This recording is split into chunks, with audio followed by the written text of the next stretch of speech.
All right, let's dive into this. Disruptive innovation. We're taking a deep dive into Clayton Christensen's The Innovator's Dilemma, which, you know, it's practically a must-read for anyone in business these days. It really digs into this fascinating idea, how companies can be so successful, like at the top of their game, and still kind of trip up. Yeah, and the interesting thing is a lot of times these companies, they're not failing because they aren't innovating. It's that they're so focused on, making their existing products better. Christensen calls this sustaining innovation, right? And in doing that, they completely miss out on these totally new technologies or business models, the kind that really change the game. It's almost like they're so busy, I don't know, polishing their awards that they don't even see the competition coming up, right? Exactly. Yeah, that's where this idea of disruptive innovation comes in. Think about, those old clunky radios like the ones from RCA. They were known for being really high quality. And then all of a sudden here comes Sony with these tiny little transistor radios. Right. And at first, people thought they were kind of, junk or Hmm. cheap, maybe. But they had this huge advantage. Yeah. They were portable and they were affordable. And guess what? They appealed to a whole new market that the bigger companies kind of missed. Teenagers. Yeah. It's funny how these, I don't know, these innovations that seem kind of lesser at first end up like completely changing the rules. But why? Why do these big established companies miss these things? You'd think if they're already innovating, they'd be the first ones to jump on these new trends. That's the dilemma. Investing in these disruptive technologies, especially when, they don't seem that great or there's no proven market for them, it's risky. But here's the thing. Ignoring them can be even riskier because what happens is you get these new players that they get a foothold. They refine their innovations and then, boom, all of a sudden they're moving upstream. And now they're challenging the giants. Oh, I see. You get so focused on what's working right now that you don't even you don't see what's coming next. It's kind of like Kodak missing the whole digital camera thing. Yeah. And they were the ones who actually developed the technology in the first place, right? Kodak is the perfect example. I mean, they had the innovation right there, but they didn't see the disruptive potential. And it's not just technology.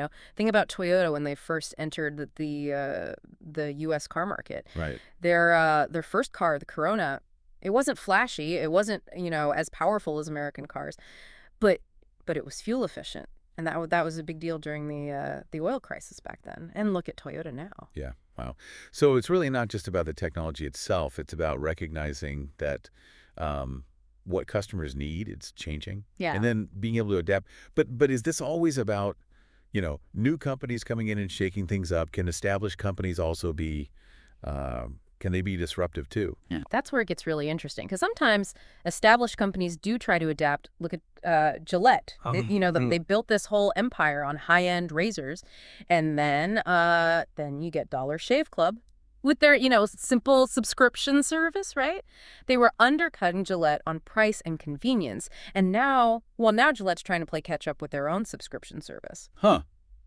So they're having to adapt after being disrupted, basically. Yeah. It's like just because you're at the top doesn't mean you get to stay there. Not at all. The real key is being aware of this potential dilemma, actively looking for those signs of disruption, and then having the courage to adapt, even if it means sort of, cannibalizing your own existing business. Yeah. It's interesting. It's not just about companies, though, is it? This applies to everyone, right? Like whether it's our careers or just navigating this world that's changing so fast. Understanding disruptive innovation, it can be a real advantage. But how? How do we actually how do we see these disruptions before it's too late?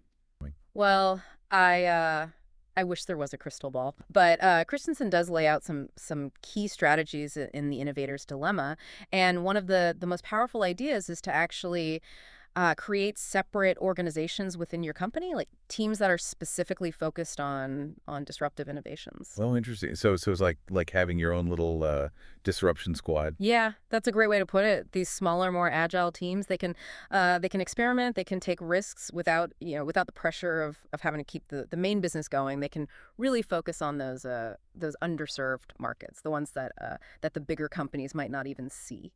Makes sense. I mean, it's hard to rock the boat if you're the one who's steering it, right?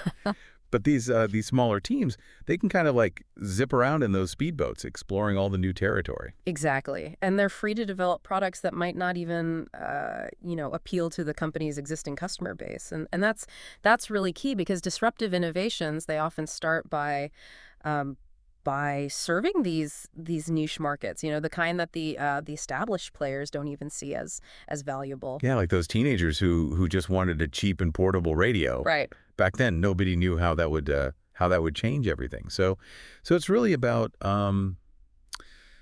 being willing to explore those uncharted waters, even if they seem, I don't know, kind of insignificant at first. Yeah, exactly. It's about recognizing that what seems, inferior today could be the dominant force tomorrow. And it's about not being afraid to fail. I mean, not every experiment is going to be a home run, but if you foster this culture of experimentation, of taking calculated risks, it allows companies to be more adaptable and to really spot those innovations that are going to be game changers. That's so true. I mean, you hear all the time about how failure is, a stepping stone to success, but it's so easy to get caught up in that fear of making a mistake. But what about companies that don't have the resources to create all these new teams? Are there other ways to kind of stay ahead of the curve? There definitely are. One crucial aspect is just being really aware of your industry. Like, what are the signals of change? Are there new technologies emerging that could disrupt your whole business model? Are there startups targeting those niche markets that you might have overlooked? It's like being like a detective, right? You have to be constantly looking for clues. You have to anticipate the next move before it happens. That's it. It's about vigilance. It's about awareness.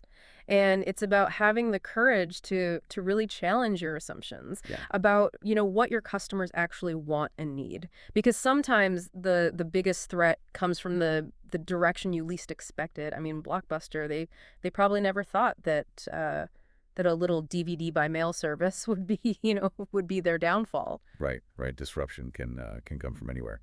Okay, so we've talked about setting up these separate teams, being vigilant, embracing experimentation, but honestly, this all sounds pretty challenging. It's not like you can just flip a switch and suddenly change your company's whole culture, right? So what can leaders actually do? Like, what are some practical steps they can take to make this happen?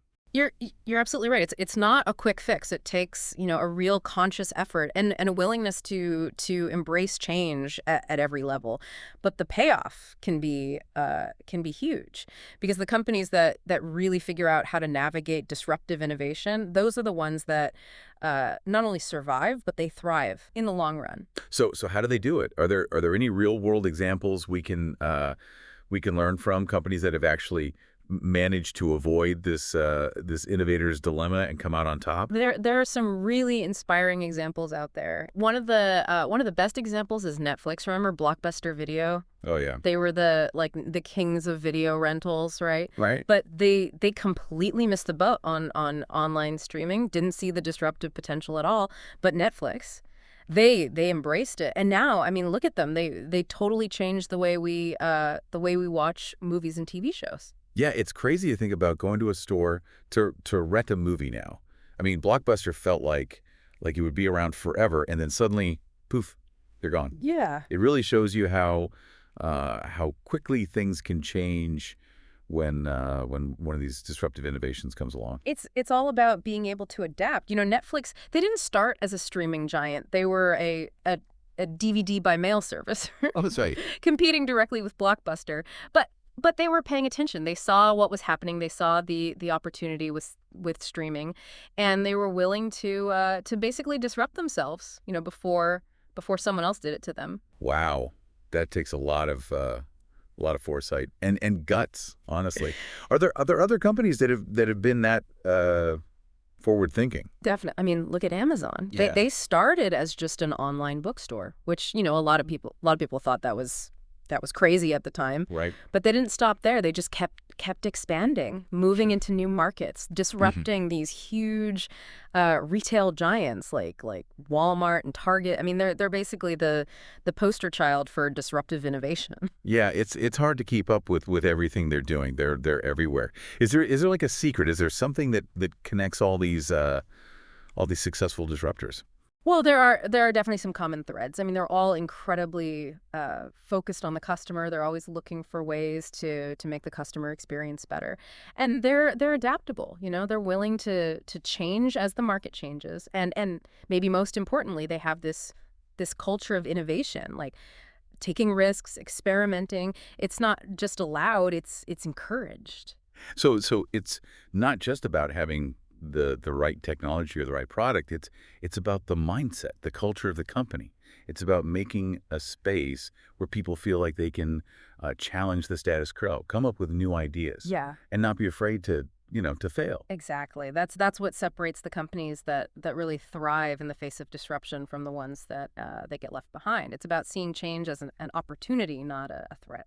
So what does this all mean for our listeners? What do we really want them to take away from this? Well, disruptive innovation, it's a powerful force, and it's changing the world around us. It's happening everywhere, and it's only getting faster. But the good news is it's not something to be afraid of. By understanding how it works, by having the right mindset, we can not just survive, but we can actually thrive in this world that's constantly changing. It's about embracing change, Yeah. being willing to adapt, and constantly questioning everything, even our own assumptions. We can all be disruptors in our own way, right? And who knows? Maybe one of our listeners is going to be the one to spot the next big disruption, the next Netflix or Amazon. So stay curious, stay informed, and never stop exploring. That's all for this deep dive. See you next time.